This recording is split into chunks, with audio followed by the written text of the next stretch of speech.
What's up, Algebra 1 students? Mr. Ford here with a homework tutorial. This is 711 Part 1. We're looking at 7.7 to 7.13. We started 7.7 in class during first hour, so I have the notes right here. But this is a system of equations problem in which you are given kind of two sentences. Khalil buys 4 cans of soup, 3 loaves of bread for $11.67. We get that sentence right there. 4s plus 3b equals $11.67. And then Rhonda buys 8 cans of soup and 1 loaf of bread. That's 8s plus b equals $12.89. What we've done so far is try to solve this by elimination by multiplying by 3 on the bottom equation, getting 3b in both slots right there, and then doing subtraction to get to the answer there. So we get negative 20s equals negative 27. We divide by negative 20 on both sides, and we land it with s is equal to 135. All we got to do now is take that information and plug it in maybe over here into the second equation. I'm going to bring it right down here. We know that 8 cans of soup, each can of soup is $1.35, because we kind of learned that soup is $1.35, plus the loaf of bread is $12.89. So on the calculator, 8 cans of soup at $1.35 a piece is going to be $10.80. So $10.80 plus that 1 loaf of bread is $12.89. And so it should make a lot of sense here just to subtract $10.80 from both sides. So we will get B equals $12.89 minus 10.8. We'll get $2.09 for the bread. There we go. $1.35 for soup, $2.09 for bread. 7.8 has a lot of words, but make sure you read them all. If two expressions are equivalent, then they can form an equation that is considered to be always true. And a good example is that 3 times the quantity x minus 5 is always equal to 3x minus 15. They're the same thing. But if two expressions are equal for only certain values of the variable, then they have an equation that is sometimes true.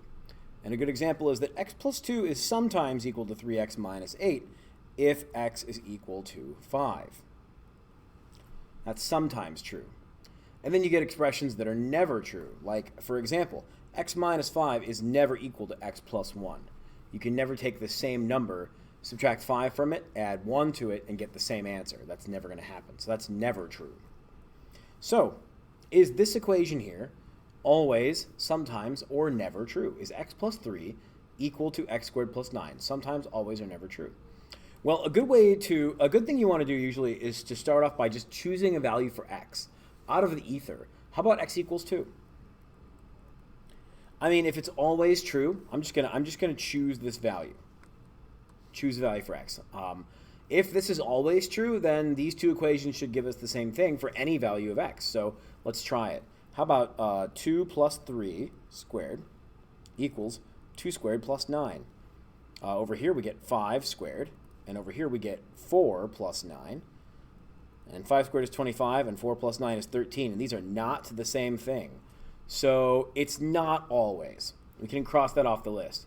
That doesn't mean it's never true. It just means it's not always true. We found this is what's called a counterexample. You'll learn this in geometry next year. But a counterexample is one case that proves something false. If you said something that's always true, then all you got to do is find one place it doesn't work, and there's your counterexample. Now, could we find a value that it does work for? I think a good example is x equals 0. So if x is 0, what we get is 0 plus 3 squared equals 0 squared plus 9. And this actually works because you get 3 squared over here and 9 over here. And 3 squared is 9. 9 equals 9. It works. So it's at least sometimes true. It's not never true because we found one number that works. There's probably another number out there that does work. I think 3 might work. No, it doesn't. I got to think about this for a minute. I don't know. Doesn't matter. Okay, anyway, it's sometimes true. That's it. We found an example that works and an example that doesn't work, so it's sometimes true. 7.9, we got the sequence 40, 20, 10, 5. Based on the based on the information given, can the sequence be arithmetic? Can it be geometric? It's not arithmetic. No. But is it geometric? Yes. And the reason why is because we are dividing in each case. We're dividing by 2. to get the next number, or multiplying by 1/2. So multiplication is geometric. Assuming it's a geometric sequence on graph paper, plot the sequence up into n equals 6. Well, the first thing we got to do is we got to make a scale that includes 40. So I'm going to count by, let's see, if I do 2, 4, 6, 8.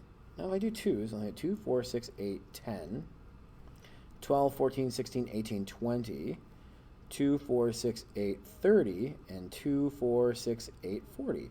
Look at that. There's just enough tick marks to get all the way up to 40 from there. So I'm going to put 0, 40, or sorry, I'm going to put 1, 40. And you know what? I'm going to do like every 3 boxes. That's 1, 2, 3, 4, 5, and 6, like that. The first number is 40 up here. The second number is 20 right there. The third number is 10. Fourth number is 5. Basically what we're doing is just going halfway each time. Kind of putting, you don't even need to find the fifth and the sixth numbers. You just kind of put the dot down about halfway, half that vertical distance there. Will the product of the sequence ever become 0 or negative? That's a big fat no. No, you can't get to 0 by multiplying. Doesn't work. Let's go to the next page, 710. If a ball is dropped from 160 centimeters and rebounds to 120 on the first bounce, how high will the ball be on the second bounce, fifth bounce, and nth bounce? Well, let's make a table here. I believe it starts at 160. It's dropped from 160, and on the first bounce, it comes to 120. Now, we saw in the last chapter, this is going to be a geometric sequence. So we need to go at least to the fifth, 3, 4, and 5, and we'll kind of figure out a pattern going on here. Now, in order for this to work, we need to figure out what's called the rebound ratio. And in that case, the key word is the ratio. And the ratio is just going to be whatever 120 divided by 160 is, which I can tell you right now is 3/4, because those numbers both divide by 20. Or they both divide by 30, my fault. Or sorry, one more time. They both divide by 40. It's 0.75, or 3/4, if you want to write that way. So we're multiplying by 0.75 in this case. So 120 times 0.75. Let me make calculator cam a little bigger here for this problem. That will be 90, our next number. If we multiply that times 0.75, it'll be 67.5. And then if we do that again, it'll be 50.625. And we do it one more time, it'll be 37.968. Like that. So we answered the question about the second bounce and the fifth bounce. As far as the nth bounce, we're going to need to kind of build a formula for this. And to be fair, we really haven't talked about this formula yet, but here's a good way to think about it. I think y will be equal to, or maybe how about t of n? T of n will be equal to the 0th term, which is 160, times the ratio of 0.75 to the nth power. Because we're basically going to multiply by 0.75 for each bounce. So if you want to know how high it is on the nth bounce, you got to multiply by 0.75 n number of times. So we'll do that with the exponent right there. Got some exponent rule problems here in 712. These ones look kind of complicated, at least the first couple do. We'll go for it. We're going to first of all square this. We got to square everything in here. This is kind of like the distributive property. We're squaring it all. 3 squared, x squared squared, and y squared, and z to the 4th squared. It's all getting squared. All of it gets squared. 3 squared is 9. X squared squared is x to the 4th. Y squared is y squared. And z to the 4th squared is z to the 8th power. Like that. We're multiplying the exponents together in this case. 2 times 2 is 4. 4 times 2 is 8. Over in question B, this is all being raised to the 3rd power. Same kind of thing. Honestly, we can make our lives a little easier by doing some simplification before we tackle the 3rd power. So right away, I see 2 and I see 1. So 2 of the r's on the top, one of them will cancel out with the 1 on the bottom. And this s will cancel out one of these. So the fraction is going to become r over s squared times t, all to the 3rd power. So we'll do that canceling first. Again, this s to the 3rd power becomes s to the 2nd power on the bottom because it cancels out one of the ones on top. And the r is left alone on top because it cancels out the one on bottom. Now we're going to raise everything to the third power. This is going to be r to the third over s squared to the third times t to the third. And s squared to the third, we can multiply those together also. So we'll have r to the third. Oops, not that pen. Jeez, get out of here. We'll have r to the third over s to the sixth, t to the third. And I think that will do it for us right there. Looking at the next ones, we got some multiplication problems. You can do these with a generic rectangle. Maybe at this point you're starting to get away from that. So hopefully that's the case. With multiplication of two things like this, you want to make sure you get every possible combination. So 3m times 2m will be 6m squared. We're also going to need to grab 3m times -1, which is minus 3m. We got to do 7 times 2m, which will be plus 14m. And then finally, we'll do 7 times -1 minus 7. If you want to use the generic rectangle for this, I do not fault you for that. Keep going with that. Of course, the middle terms can combine, so we get 6m squared plus 11m minus 7, and there you go. Question D, we got x minus 3 squared, which we saw kind of on the Chapter 3 test, or Chapter 5 test. This is x minus 3 times x minus 3. You're squaring it, you're multiplying it by itself. So you will have x squared, and you will have positive 9, but you'll also have a pair of -3x's. And that gives you x squared minus 6x plus 9. And there you go. The minus 6x really throws people off. And then we have one more question to think about, 713. Write and solve an equation for the problem below. If 150 empty water bottles weigh 4.5 pounds, what would you expose? What would you expose? Expose? Who wrote this? How about expect? I think autocorrect might have gotten me on this one. What would you expect 90 empty water bottles to weigh? What I need to know how many pounds per bottle. That's the question. How many pounds per bottle? So I know that it is 4.5 pounds for 150 bottles. And if you divide that, the units actually divide correctly. We're looking for pounds per bottle.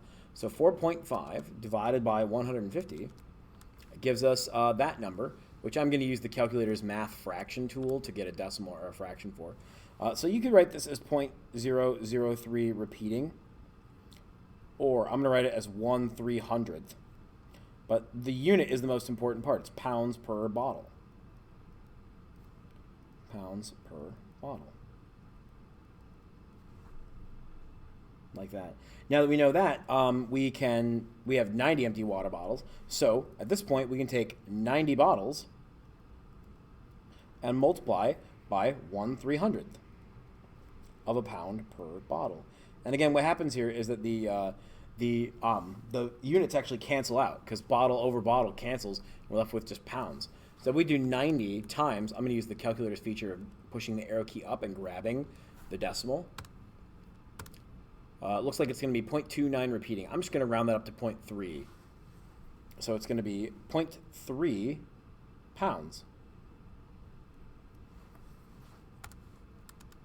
Yeah, I won't be able to do that. 0.3. I'm rounding it to 0.3. And there you go. That is your homework tutorial for today. Hope you enjoyed it. I'll see you in the next video. You guys are awesome.